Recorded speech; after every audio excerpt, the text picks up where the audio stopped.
BNR gold and diamonds తరుగు తక్కువ బంగారం ఎక్కువ. ఇప్పుడు మన వైజాగ్లో.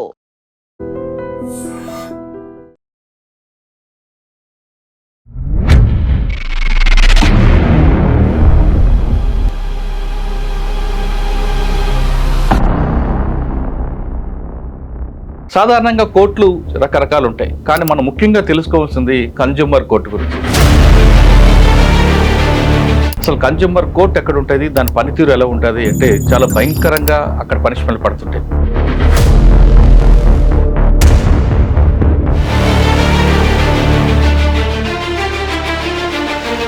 ఇప్పుడు ఒక వ్యక్తికి హాస్పిటల్లో ఒక ప్రామిస్ చేశారు, పొట్టుకున్న వ్యక్తికి పొడవ చేస్తామని ఒక ఆపరేషన్ చేస్తారు, దానికి డబ్బులు తీసుకుంటారు. కానీ ఆ పొట్టుకున్న వ్యక్తి పొడవడం తరవసంది, కానీ 9 నెలలు అన్న బెడ్ మీద ఉన్నారు.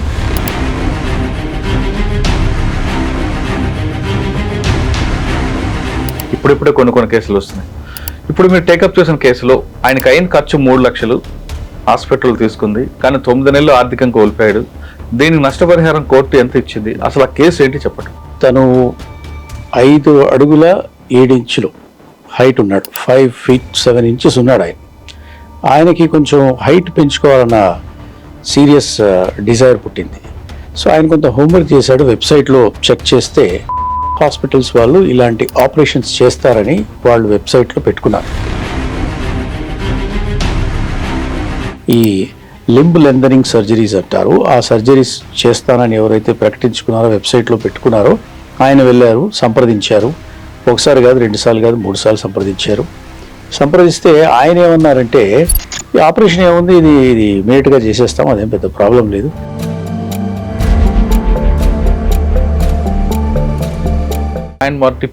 అది ముందు చెప్తే ఎవడు కూడా ప్రపంచంలో అంత కాంప్లికేటెడ్ సర్జరీ చేసుకోడు.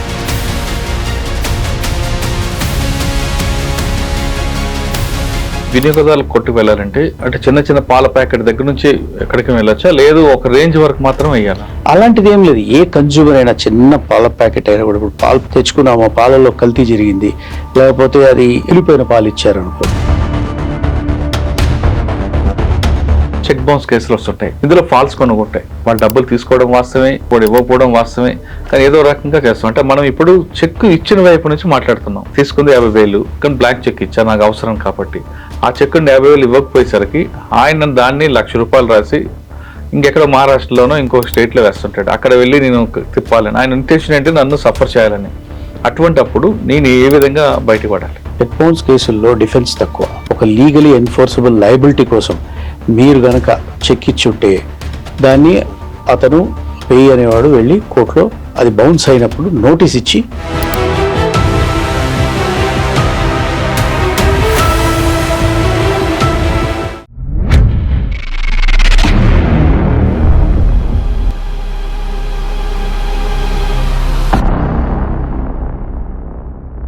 వెల్కమ్ టు లాయర్ సాబ్.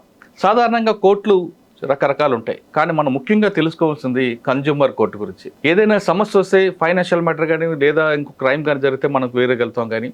కానీ నిత్యం జరుగుతున్న మోసాలపై మనం ఎవరికైనా కంప్లైంట్ ఇవ్వాలనుకుంటే ముందుగా మనకి కన్జ్యూమర్ కోర్టు ఉంది. అసలు కన్జ్యూమర్ కోర్టు ఎక్కడ ఉంటుంది, దాని పనితీరు ఎలా ఉంటుంది అంటే చాలా భయంకరంగా అక్కడ పనిష్మెంట్ పడుతుంటాయి. అక్కడ వెళ్ళడం చాలా మంది తెలియదు, కానీ వెళ్తే మాత్రం ఖచ్చితంగా న్యాయం జరుగుతుంది అనేది ఇటీవల జరుగుతున్న జడ్జిమెంట్లు తెలుస్తున్నాయి. ఇప్పుడు ఒక వ్యక్తికి హాస్పిటల్లో ఒక ప్రామిస్ చేశారు, పొట్టుకున్న వ్యక్తికి పొడవ చేస్తామని ఒక ఆపరేషన్ చేస్తారు, దానికి డబ్బులు తీసుకుంటారు. కానీ ఆ పొట్టుకున్న వ్యక్తి పొడవడం తరవసంది, కానీ 9 నెలలు అన్న బెడ్ మీద ఉన్నారు.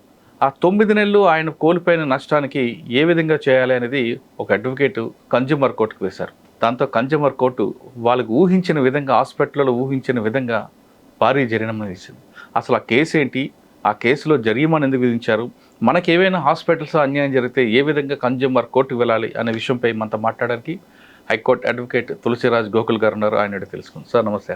వస్తే ఇంతకుముందు చెక్ బౌన్స్ కేసులో మీకు ఒక బెంచ్ మార్కులు ఉన్నాయి. 138లో చెక్ బౌన్స్ కేసులో వస్తే అంటే అన్యాయంగా ఇరుక్కుంటే వాళ్ళని బయటపడేయడం అన్నది ఆ జడ్జిమెంట్ కాపీలు చాలా వరకు మీకు బెంచ్ మార్క్ కనిపిస్తుంటాయి. ఇప్పుడు కన్జ్యూమర్ కోర్టు, అసలు సాధారణంగా చాలామందికి తెలియని విషయం కన్జ్యూమర్ కోర్టు ఉంది. అసలు వినియోగదారుల సంస్థ ఎంత బాగా పనిచేస్తుంది అనే విషయం చాలామంది తెలియదు. ఇప్పుడిప్పుడే కొన్ని కేసులు వస్తున్నాయి.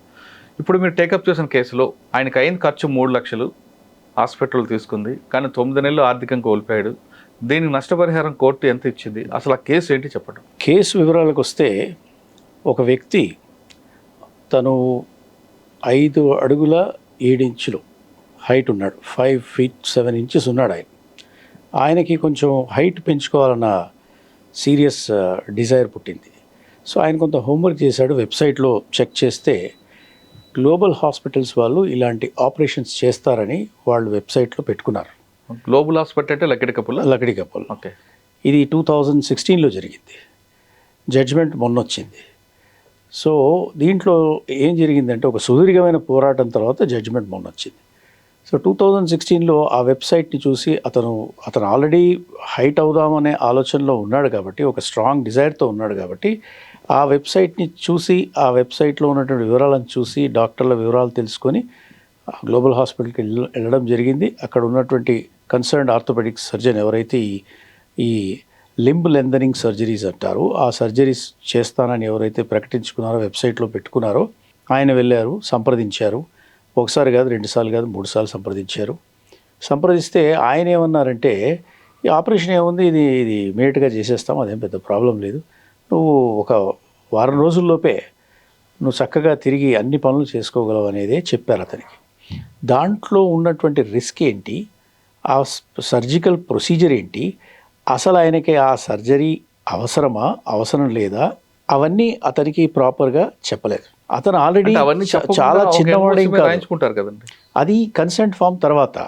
కానీ మామూలుగా ఇప్పుడు ఫస్ట్ ఒక పేషెంట్ వచ్చి తనకి ఎలాంటి ప్రాబ్లం లేకపోయినా, అతను 5 feet 7 inches ఉన్నప్పటికీ కూడా ఆయన ఇంకా నాకు హైట్ కావాలి అని అడిగినప్పుడు, అసలు నీకు అవసరం లేదు, సర్జరీ అనేది ఇంత కాంప్లికేటెడ్గా ఉంటుంది, ఆ బోన్స్ రెండుటి కూడా 2 కాళ్ళ యొక్క బోన్స్ని కట్ చేస్తాము, కట్ చేసి గ్యాప్ క్రియేట్ చేసి, ఆ గ్యాప్లో బోన్ ఎదిగేదాకా, సహజంగా బోన్ ఎదిగేదాకా ఎంత ఎదుగుదల కావాలనుకున్నామో, ఎన్ని ఇంచులు ఎదుగుదల కావాలనుకున్నామో ఆ అన్ని ఇంచుల ఎదుగుదల వచ్చేదాకా నువ్వు బెడ్ మీద ఉండాలి, ఇవన్నీ చెప్పాలి కదా. అంటే సైడ్ ఎఫెక్ట్స్ ఏం చెప్పలేదా?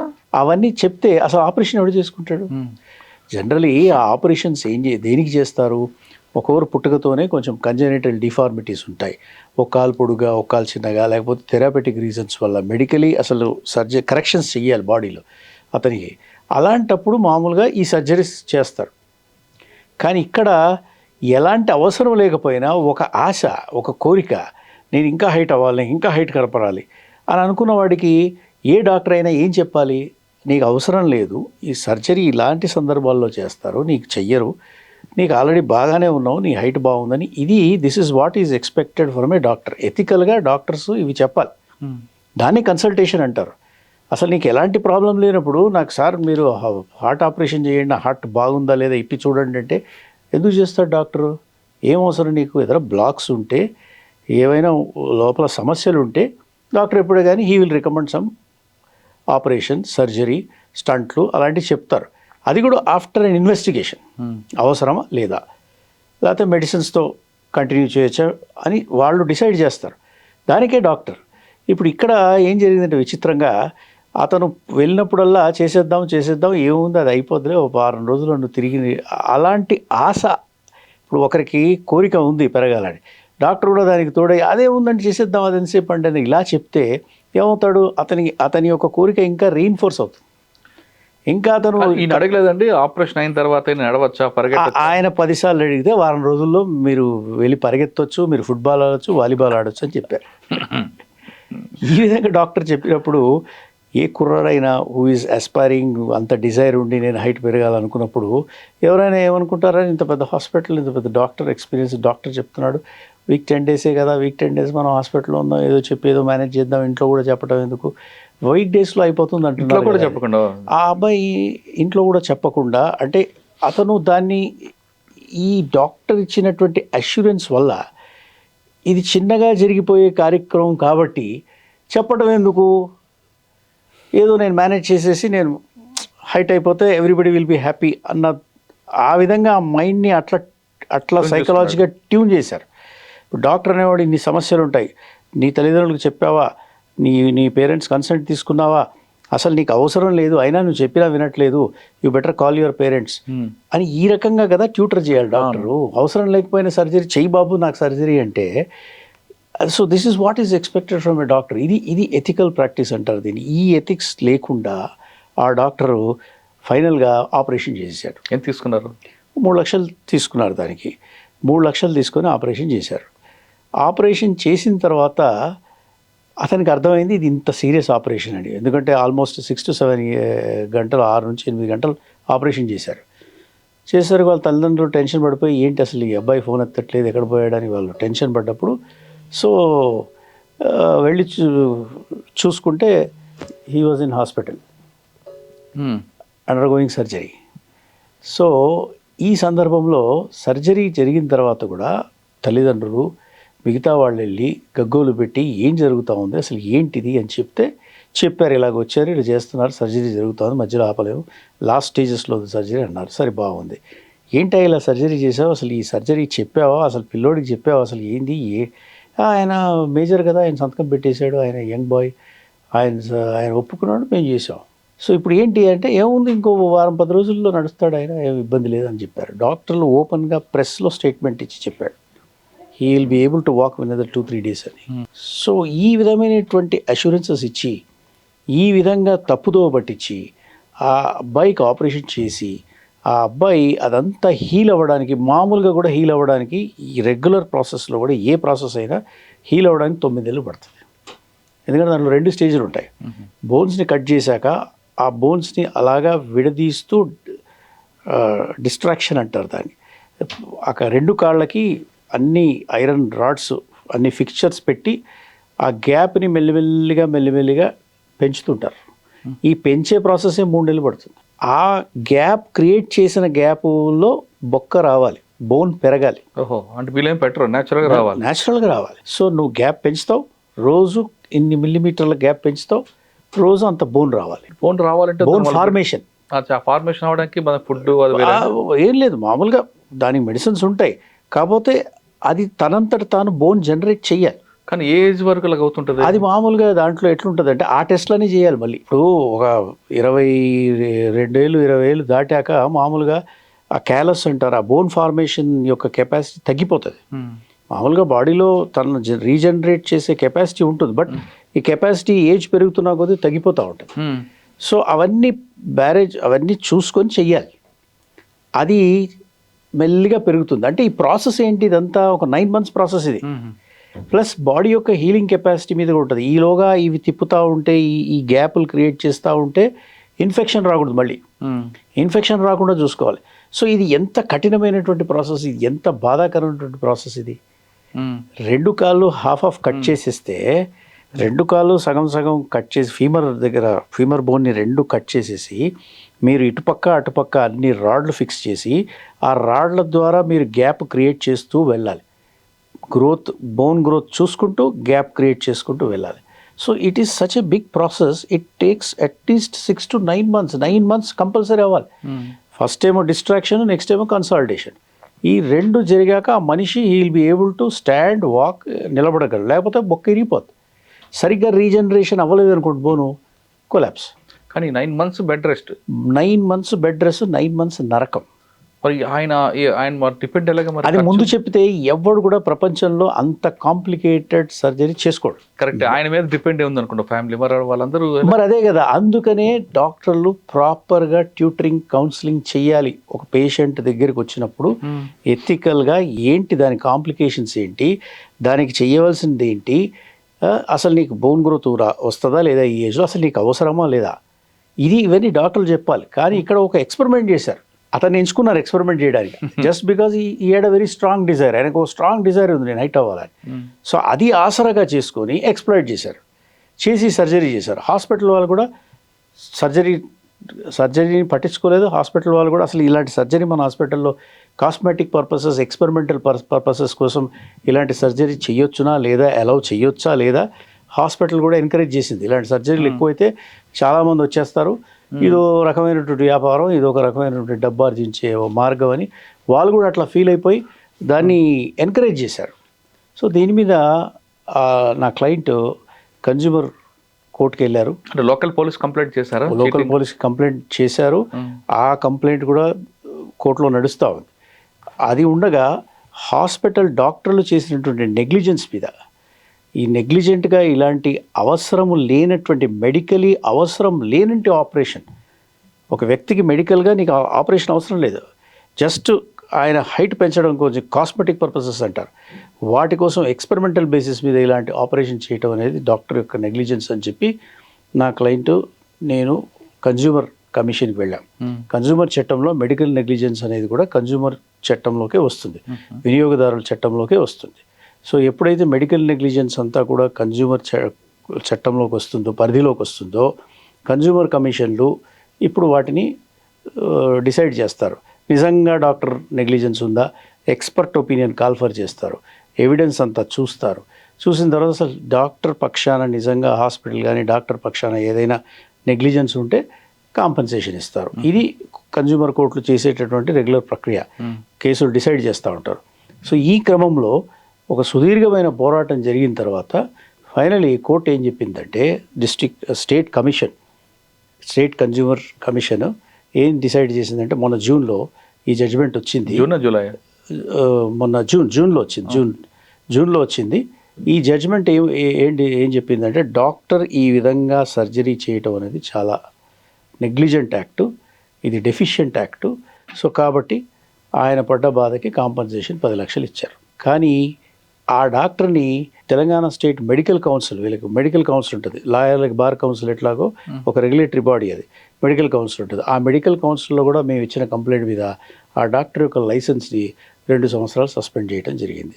సో ఈ కేసు ద్వారా, ఈ ఉదంతం ద్వారా నేను చెప్పేది ఏంటంటే, అన్యూజువల్, అవసరం లేని, మెడికలీ రిక్వైర్మెంట్ లేనటువంటి సర్జరీలు మీరు చేసి క్లయింట్లని, పేషెంట్లని ఇట్లా అబాసు పాలు చేస్తే, కష్టాల పాలు చేస్తే యూ విల్ బి లయబుల్ అని ఈ జడ్జిమెంట్ ద్వారా మనకు తెలుస్తుంది. కానీ ఇందులో మీ సుదీర్ఘ పోరాటం 2016లో జరిగింది, 2026లోకి వచ్చి 10 సంవత్సరాలు పోరాడాం.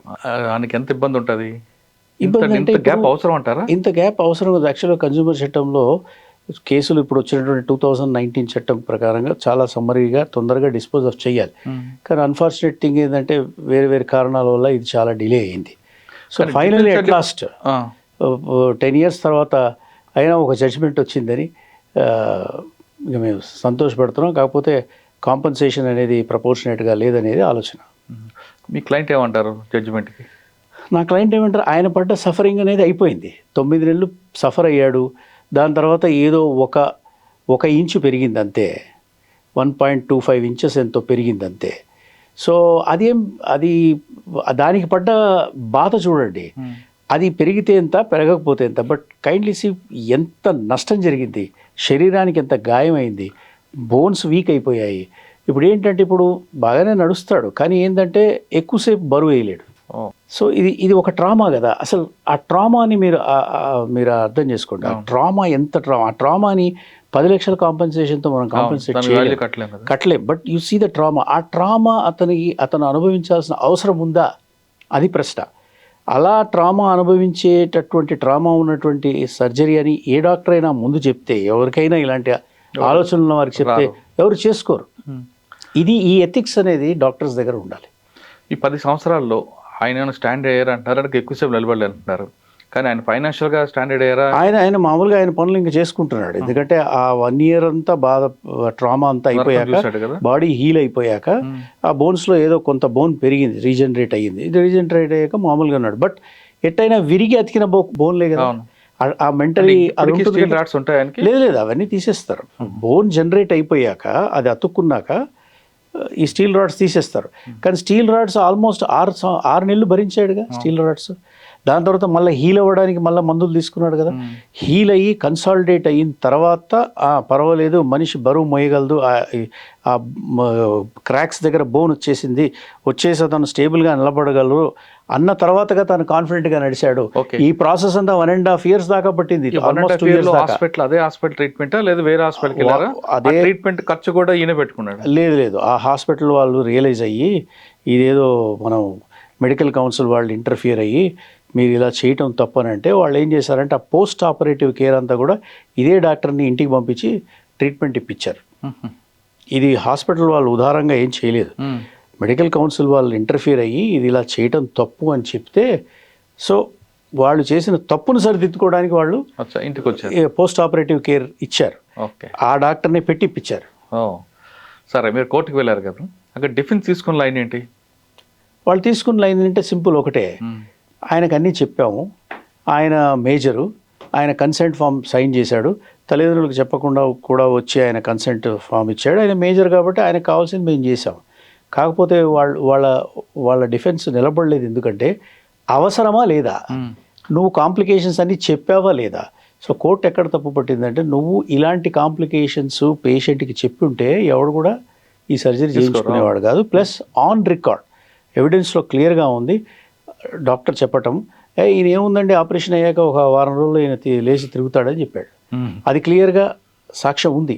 అది ప్రెస్లో చెప్పాడు, మీడియా ముందు చెప్పాడు, పత్రికా ముఖంగా మీడియా వాళ్ళందరూ వచ్చి అడిగితే హాస్పిటల్లో ఏవో ఇలాంటి సర్జరీ చేసావు, ఇది ఏంటి, ఎంతవరకు, ఎట్లా, ఇది ఎన్ని రోజులు ఉండాలి, ఆయన ఏముందంటే ఆయన 2 వీక్స్లో వెళ్ళిపోతాడు, ఆయన అన్ని పనులు చేసుకోవచ్చు ఆయన అన్నాడు. సో అది that is a very strong evidence ఈ కేసులో. సార్, ఆ కేసులో మీ క్లయింట్కి న్యాయం చేకూర్చారు, జనానికి ఒక మెసేజ్ ఇస్తున్నారు, ఇటువంటి విషయాల్లో కేర్ఫుల్గా ఉండండి, హాస్పిటల్లో కూడా జాగ్రత్త తీసుకోండి, వాళ్ళకి కూడా ఇబ్బంది లేకుండా. కన్జ్యూమర్ కోర్టుకి ఇది ఒకటే వెళ్ళొచ్చా, ఎటువంటి కేసుల్లో వెళ్ళొచ్చు? వినియోగదారుల చట్టం ఇప్పుడు బాగా పటిష్టమైపోయింది. 2019 చట్టం వచ్చాక ఇప్పుడు కామర్స్ కేసులు, ఇప్పుడు మనం కామర్స్ ఇవన్నీ వచ్చాయి కదా ప్లాట్ఫామ్స్, ఈ ప్రోడక్ట్స్ అన్నీ మనకు డిజిటల్ మార్కెటింగ్లో ఆన్లైన్లో మనకు ప్రోడక్ట్స్ అని వస్తాయి. 1986 చట్టంలో ఇవన్నీ కూడా అందులో అప్పుడు భాగం కాదు. ఇప్పుడు కామర్స్ని రెగ్యులేట్ చేయడానికి ఒక అథారిటీని పెట్టారు ఈ చట్టంలో, 2019 చట్టంలో. ప్లస్ ఇవన్నీ కూడా కంట్రోల్ చేయడానికి, కామర్స్లో జరిగే అవకతవకలు, కామర్స్లో జరిగే మోసాలు, కామర్స్లో జరిగే డెఫిషియన్సీ ఆఫ్ సర్వీసెస్, వీటన్నిటిని కూడా పరిగణలోకి తీసుకొని 2019 యాక్ట్ని మళ్ళీ ఇప్పుడు బాగా స్ట్రెంగ్తన్ చేశారు. కాబట్టి వినియోగదారులకి తనకి ఎక్కడ అన్యాయం జరిగినా అతను కన్జ్యూమర్ కోర్టులను ఆశ్రయించవచ్చు. కన్జ్యూమర్ కోర్టులు కేసుల్ని పరిష్కారం చేస్తున్నారు, వాళ్ళ ఇన్ఫ్రాస్ట్రక్చర్ బాగుంది, కాకపోతే వాళ్ళు త్వరితగతిని చేయాలి అని మామూలుగా చట్టంలో ఉంది, వాళ్ళు చేస్తున్నారు. ఈ వినియోగదారులు కొట్టుకు వెళ్ళాలంటే అంటే చిన్న పాల ప్యాకెట్ దగ్గర నుంచి ఎక్కడికి వెళ్ళొచ్చా, లేదు ఒక రేంజ్ వరకు మాత్రం వేయాలా? అలాంటిది ఏం లేదు. ఏ కన్జ్యూమర్ అయినా చిన్న పాల ప్యాకెట్ అయినా కూడా, ఇప్పుడు పాలు తెచ్చుకున్నామో పాలల్లో కల్తీ జరిగింది, లేకపోతే అది కులిపోయిన పాలు ఇచ్చారనుకో, డెఫిషియన్సీ ఆఫ్ సర్వీస్ అనేది సర్వీస్ తీసుకుంటున్నప్పుడు ఆ సర్వీస్ అనేది కన్జ్యూమర్కి ఏదైతే అష్యూరెన్స్ చేసి సర్వీస్ ఇచ్చారో ఆ సర్వీస్కి ఆయన హక్కుదారుడు. ఆ సర్వీస్ని నువ్వు డెఫిషియెంట్గా ఇచ్చావు అనుకోండి, బిల్డింగ్ కన్స్ట్రక్షనే కానీ, మీరు ఏ సర్వీస్ అయినా తీసుకోండి, కార్ రిపేర్ సర్వీస్ కానీ, ఎనీ కైండ్ ఆఫ్ సర్వీస్, ఈ సర్వీస్లో లోపాలుంటే ఆ లోపాల వల్ల కన్జ్యూమర్ అనేవాడు నష్టపోతే, కన్జ్యూమర్ అనేవాడు మోసగించబడితే, వాటన్నిటి కూడా పరిష్కారం కన్జ్యూమర్ ప్రొటెక్షన్ యాక్ట్లోనే ఉంది. సో ఇది కేవలం ప్రైవేట్ సర్వీస్ కానీ గవర్నమెంట్ సర్వీస్లో కూడా అది అప్లికబుల్ అవుతుంది. గవర్నమెంట్ ఆర్టీసీలు కానీ రైల్వేస్ కానీ అక్కడ కూడా లేట్ అవుతుంది, అక్కడ కూడా అప్లై అవుతుంది. అక్కడ కూడా మనం కన్జ్యూమరే కదా, అవును, అక్కడ కూడా అప్లై అవుతుంది. కానీ కొన్ని ఫ్రీ సర్వీస్లు ఉంటాయి, అక్కడ వస్తుంటాయి. ఫ్రీ సర్వీస్ వేరు కదా, సర్వీసెస్ ఫ్రీ. కొన్ని స్టేట్ ఇచ్చే ఫ్రీ సర్వీసెస్కి మనం దాని మీద కన్జ్యూమర్ ప్రొటెక్షన్ కోర్టుకి వెళ్ళలేము. సో అది చెప్పడమే ఫ్రీ సర్వీస్ కదా. అవును సార్, ఇప్పుడు ఇటువంటి దాని మీద వెళ్ళొచ్చు. ఒకవేళ ఆ ఫ్రీ సర్వీస్ ద్వారా సపోజ్ నష్టం జరిగింది అనుకోండి, దాని మీద కన్జ్యూమర్ ప్రొటెక్షన్ కోర్టు కాదు, మనం హైకోర్టుకి వెళ్ళొచ్చు. స్టేట్ని క్వశ్చన్ చేయడానికి మనకి కాన్స్టిట్యూషనల్ కోర్టు ఉంది, ఆ కోర్టులో వెళ్ళి స్టేట్ తన ఆబ్లిగేషన్స్ ఈ రకంగా సరిగా చేయట్లేదు, డిశ్చార్జ్ చేయట్లేదు, కాబట్టి దాన్ని క్వశ్చన్ చేయడానికి మనకు హైకోర్టు ఉంది. ఓకే దానికి సార్, కన్జ్యూమర్ కోర్టుకి వెళ్ళాలంటే ప్రొసీజర్ ఎలా ఉంటుందండి? ప్రొసీజర్ ఏం లేదు, వెళ్ళి అక్కడ కోర్టుకి వెళ్ళొచ్చా, కోర్టుకి వెళ్ళకుండా కూడా కంప్లైంట్ లేదు, మనం ఇంట్లో కూర్చొని కూడా కంప్లైంట్ ఇవ్వచ్చు. మామూలుగా అప్లోడ్ చేయొచ్చు. మనము కన్జ్యూమర్ పోర్టల్స్ ఉంటాయి, ఆ పోర్టల్స్లో మీరు మీ కంప్లైంట్ మీరు అప్పుడు అంతా డిజిటల్ చేశారు, అంతా ఆన్లైన్ చేశారు, సో మీరు చేయొచ్చు. చేసిన తర్వాత వాళ్ళు మీకు నోటీసులు ఇస్తారు, హియరింగ్ డేట్స్ ఇస్తారు. సో అట్లా మీరు కోర్టుకు వెళ్ళొచ్చు, హియరింగ్ చేయొచ్చు. మీకు మీ కేసుని బట్టి ఉంటుంది. మీ కేసు చాలా స్ట్రాంగ్ కేసు అనుకోండి, మీరు వచ్చి ఎవిడెన్స్ అవన్నీ ఇవ్వాలనుకోండి, సో మీరు వచ్చి మీ కేసుని కొంతమంది 30 రూపాయలు పాల ప్యాకెట్ కోసం ఎందుకు వెళ్ళాలి అనుకుంటారు, అది వేరే విషయం కదా. ఇప్పుడు అది ఒక్కొక్కరి దృక్పథం, ఒక్కొక్కరి పర్సెప్షన్ అది. ఇప్పుడు ఆయన కన్జ్యూమర్ ఇప్పుడు 10 రూపాయల కోసం కూడా ఫైట్ చేయొచ్చు, 30 రూపాయలు 10 రూపాయల కోసం కూడా మనం కోర్టుకు వెళ్ళొచ్చు. అక్కడ ఏంటంటే నేను కన్జ్యూమర్ని, అది విలువ ఎంత అనేది కాదు ఇంపార్టెంట్, సర్వీస్ నువ్వు ఇచ్చే సర్వీస్కి నేను పే చేసిన దానికి నువ్వు you owe a service to me. So ఆ సర్వీస్లో ఎక్కడైనా వైఫల్యం, ఆ సర్వీస్లో మోసం, ఆ సర్వీస్లో డెఫిషియన్సీ ఉంటే ఎస్ నేను వెళ్తాను. విలువ కాదు కదా అక్కడ కానీ ఇంపార్టెంట్. వెళ్ళిన వెంటనే జడ్జిమెంట్ రాదు, మనకు పబ్లిక్ ఎలాగుంటాయని యాటిట్యూడ్ ఇన్స్టెంట్ జడ్జి మనకు జస్టిస్ కావాలి. ఇన్స్టెంట్ జస్టిస్ అనేది అది అంటే మన సిస్టంలో ఇంకా చాలా మార్పులు చేయాలి, మన ఇన్ఫ్రాస్ట్రక్చర్ పెంచాలి.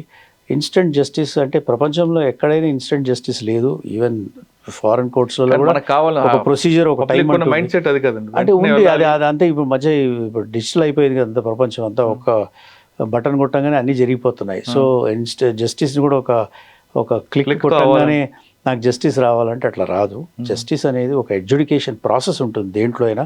ఒక ఎడ్యుకేషన్ ప్రాసెస్ అయ్యాక ఒక కన్క్లూజన్ వచ్చాకనే జడ్జిమెంట్. సో వీటికి ఎట్లా కొంత టైం పడుతుంది. కానీ మనం సిస్టమ్ బాగా ఇంకా అప్గ్రేడ్ చేయాలి.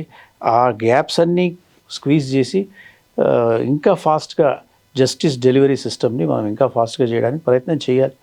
సో ఇది ఒక ఉద్యమంలాగా చేస్తే కానీ అవ్వదు. ఓకే సార్, మనం రెగ్యులర్ దీంట్లోకి వద్దాం. చెక్ బౌన్స్ కేసులు వస్తుంటాయి, ఇందులో ఫాల్స్ కొనుక్కుంటాయి. వాళ్ళు డబ్బులు తీసుకోవడం వాస్తవమే, ఇవ్వకపోవడం వాస్తవమే, కానీ ఏదో రకంగా చేస్తాం. అంటే మనం ఇప్పుడు చెక్ ఇచ్చిన వైపు నుంచి మాట్లాడుతున్నాం. నేను ఏ దగ్గర డబ్బులు తీసుకున్నా, ఆయనకు ఒక చెక్ ఇచ్చా, తీసుకుంది 50,000, కానీ బ్లాక్ చెక్ ఇచ్చా నాకు అవసరం కాబట్టి. ఆ చెక్ని 50,000 ఇవ్వకపోయేసరికి ఆయన దాన్ని ₹1,00,000 రాసి ఇంకెక్కడో మహారాష్ట్రలోనో ఇంకో స్టేట్లో వేస్తుంటాడు. అక్కడ వెళ్ళి నేను తిప్పాలని ఆయన ఇంటెన్షన్ ఏంటి, నన్ను సఫర్ చేయాలని. అటువంటప్పుడు నేను ఏ విధంగా బయటపడాలి? ఇప్పుడు చూడండి, ఒకటి చెక్ బౌన్స్ కేసుల్లో డిఫెన్స్ తక్కువ.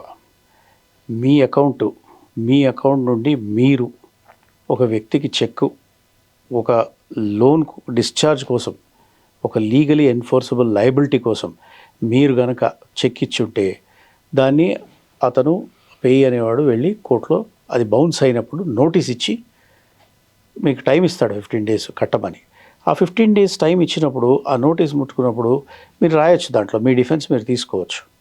తీసుకొని ఆయనకు చెప్పొచ్చు, నేను నీకు ఈ విధంగా చెక్ ఇచ్చాను, నేను ఈ ట్రాన్సాక్షన్లో కాదు, నేను ఆల్రెడీ డబ్బులు ఇచ్చున్నాను, నేను ఆ చెక్ మీ దగ్గర ఉండిపోయింది, నాకు ఇవ్వలేదనో, ఏ విధంగా అయితే ట్రాన్సాక్షన్ జరిగిందో, ఏ ఉద్దేశంతో నువ్వు అయితే చెక్ ఇచ్చావో అది మీకు డిఫెన్స్ ఏదైతే ఉంటుందో, ప్రతి ట్రాన్సాక్షన్లో ఒక్కొక్క డిఫెన్స్ ఉంటుంది. ఆ డిఫెన్స్ని మీకు ఫస్ట్ ప్రైమా ఫేసి మీరు ఎప్పుడు చెప్పగలరు, నోటీస్కి జవాబు ఇచ్చేసేయాలి. అయ్యా నేను నీకు చెక్ కింద నీకు డబ్బులు ఇచ్చేది లేదు, నీకు ఆల్రెడీ డబ్బులు ముట్ట చెప్పాను, ఆ చెక్ అనవసరంగా నీకు ఆడబెట్టుకున్నావు, ఆ చెక్ మాకు ఇచ్చేసే అని చెప్పి అడగొచ్చు. దీన్ని మళ్ళీ రేపు పొద్దున అలా ఇచ్చినప్పటికీ కూడా అతను కోర్టులో వేస్తే దానికి మీరు రిబట్టల్ ఎవిడెన్స్ అడ్యూస్ చేయొచ్చు. మన ఇద్దరి మధ్య జరిగిన ఏరియా కాకుండా వేరే రాష్ట్రం కేసు వేరే జిల్లాకు పంపిస్తుంటే అప్పుడు ఇప్పుడు కంపెనీస్కి రకరకాల ఆపరేషన్స్ ఉంటాయి, ఎన్నో బ్రాంచెస్ ఉంటాయి డిఫరెంట్ ప్లేసెస్లలో. ఒక వ్యక్తికి హైదరాబాద్లో అకౌంట్ ఉంటుంది, విజయవాడలో అకౌంట్ ఉంటుంది.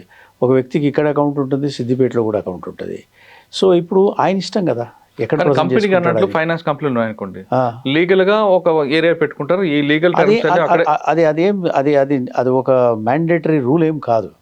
కాదు, కంపెనీగా అనుకోండి ముందే వాళ్ళను రాస్తారు, అందులో టర్మ్స్ అండ్ కండిషన్లు అగ్రిమెంట్లో అయితే రాస్తారు. మా కండిషన్స్ అండ్ మా లీగల్ ఒపీనియన్ అంతా ఎక్కడ పలానా స్టేట్ లో ఉన్నాయి, ఏది జరిగినా అక్కడే కాంటాక్ట్ అవ్వాలి. కానీ ఇద్దరు వ్యక్తుల మధ్య జరిగిన లావాదేవీలో అదే కదా, ఇద్దరు వ్యక్తుల మధ్యలో జరిగిన లావాదేవీలో ఇప్పుడు మిమ్మల్ని ఇబ్బంది పెట్టడానికి నేను ఆ చెక్ని తీసుకొని నేను ఒక అకౌంట్ ఎక్కడో దూరం 250 kilometers దూరం ఒక డిస్టిక్లో నేను అక్కడ అకౌంట్ ఓపెన్ చేసి అక్కడ కూడా నేను వేయగలను.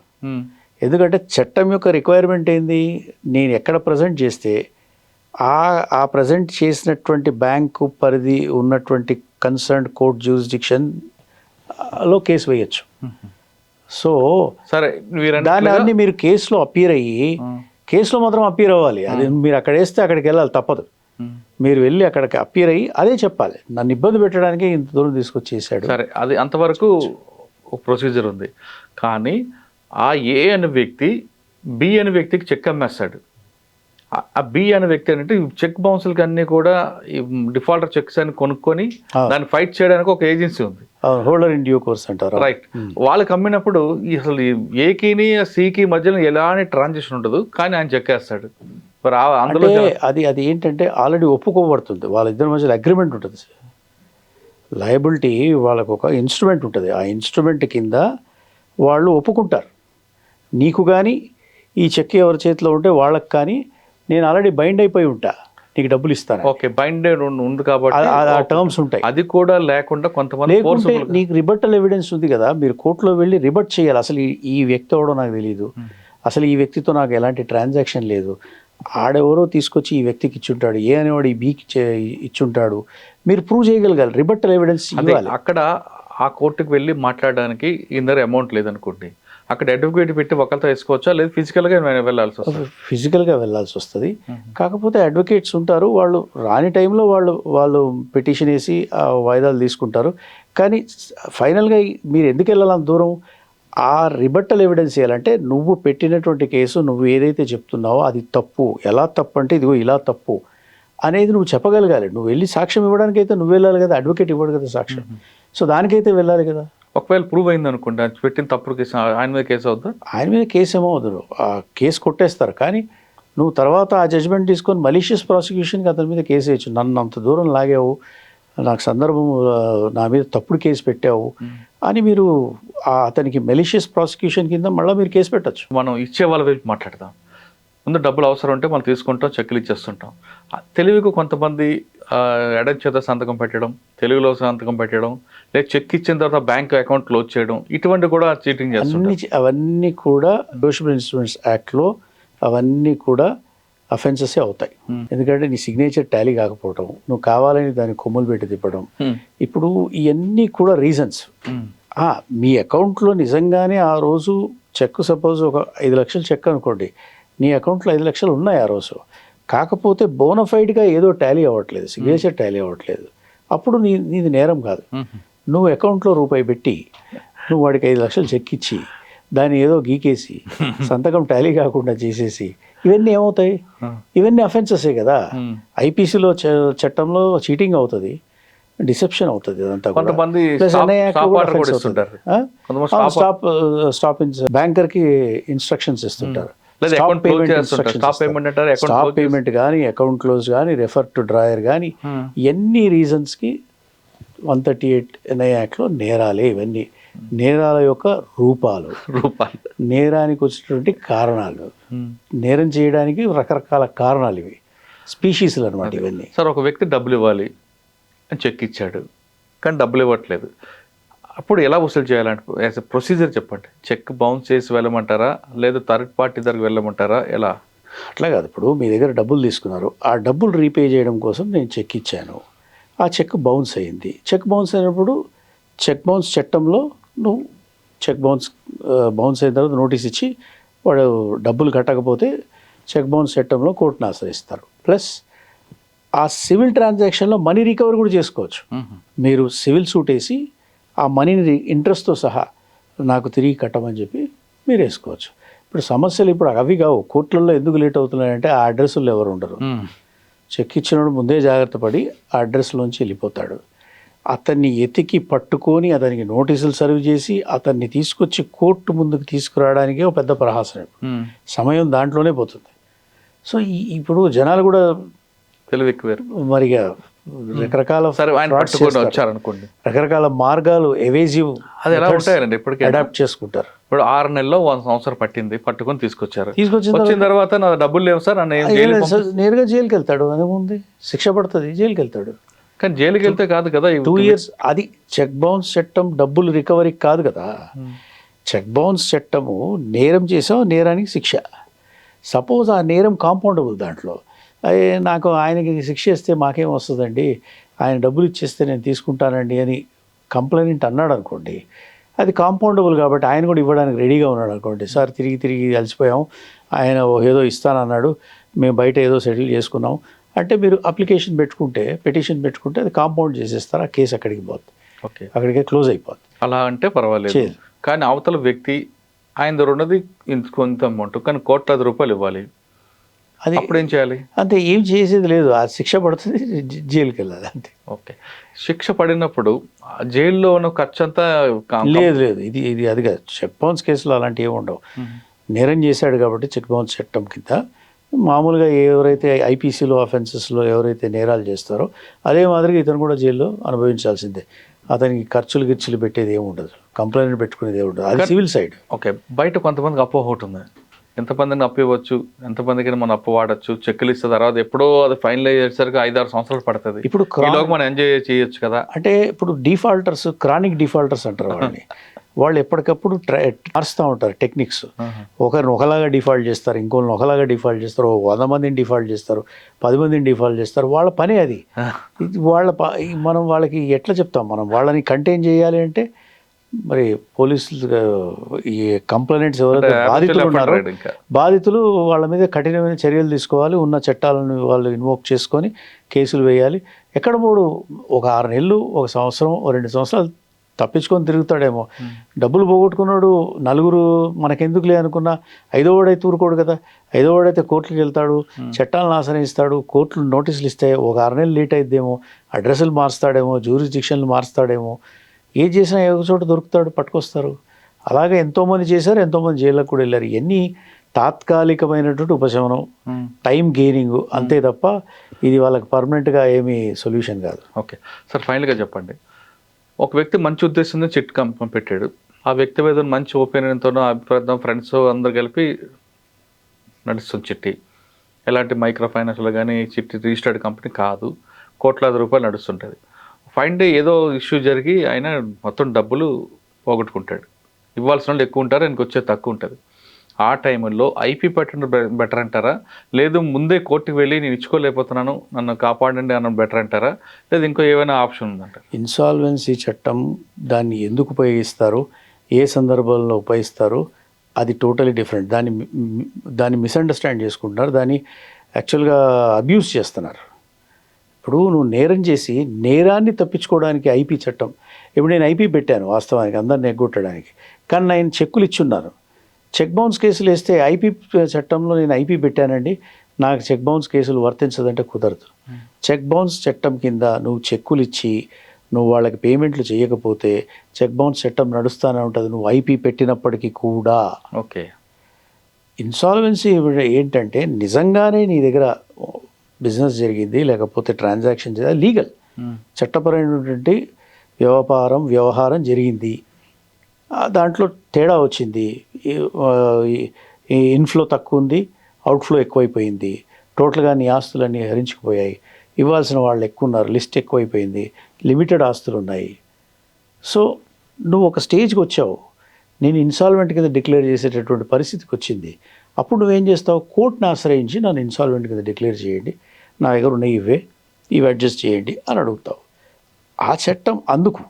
దాన్ని ఏం చేస్తున్నారంటే నేను ఐపీ పెడతాను, ఏం చేసుకుంటావు చేసుకోపో అని చెప్పి ఇది ఒక ట్రెండ్ లాగా మారింది. ప్రాపర్టీస్ అన్ని బినామా పేర్లు పెట్టి నేను పెడతాను. సో ఇవన్నీ ఎవేజివ్ టాక్టిక్స్, ఇవి ఎక్కువ రోజులు నడవవు. అది తిరుగుతూనే ఉంటుంది, అతను అలాగే తిరుగుతూ ఉంటాడు, కోర్టుల చుట్టూ తిరుగుతూనే ఉంటాడు. ఏదో ఒక రోజు అన్నీ దొరుకుతాయి, అతనికి కావాల్సింది జరుగుతుంది. కానీ నిజంగా మోసపోయాడు అనుకోండి, మీరు అన్నట్లుగా ఫ్రాడ్ చేద్దాం, నిజంగా మోసపోతే ఇన్సాల్వెన్సీ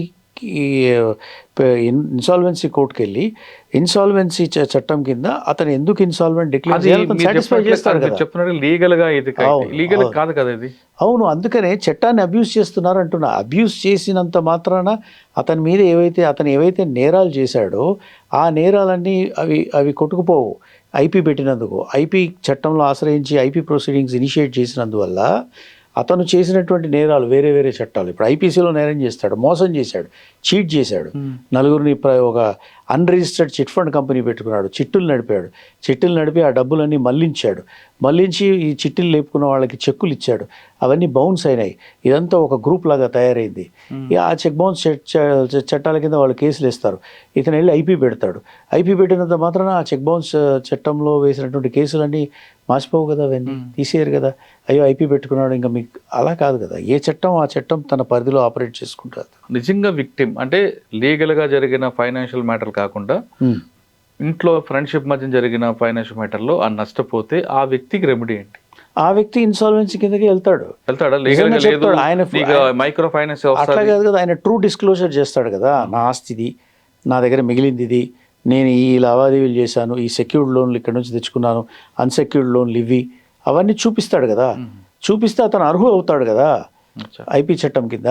సో అట్లా ప్రొటెక్ట్ చేయవు. చట్టాన్ని నువ్వు దేనికోసం చేశారో, ఏ ఆబ్జెక్టివ్ కోసం చేశారో అందులో నువ్వు ఫిట్ అయితే ఆ చట్టం నీ రక్షణకు వస్తుంది.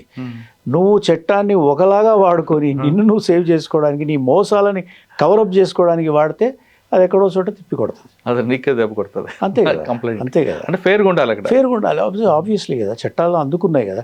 నేను ప్రొటెక్ట్ చేయడానికి చట్టం తీసుకొస్తే నువ్వు డబ్బులు ఎగ్గొట్టడానికి నువ్వు ఆ చట్టాన్ని వాడతారంటే అది abuse of process of law కదా. కానీ కొంతమంది సూసైడ్ చేసుకుంటుంటారు, పారిపోతుంటారు. అది ఒక్కొక్కరి అంటే ఒక స్టేజ్ దాటిపోతుంది, హ్యాండిల్ చేయలేడు, సైకలాజికల్గా వీక్ అవుతాడు. సో మరి ఆ ప్రెషర్లకు గురై అది ఒక తప్పించుకోవడానికి ఒక మార్గం అనుకుంటాడా.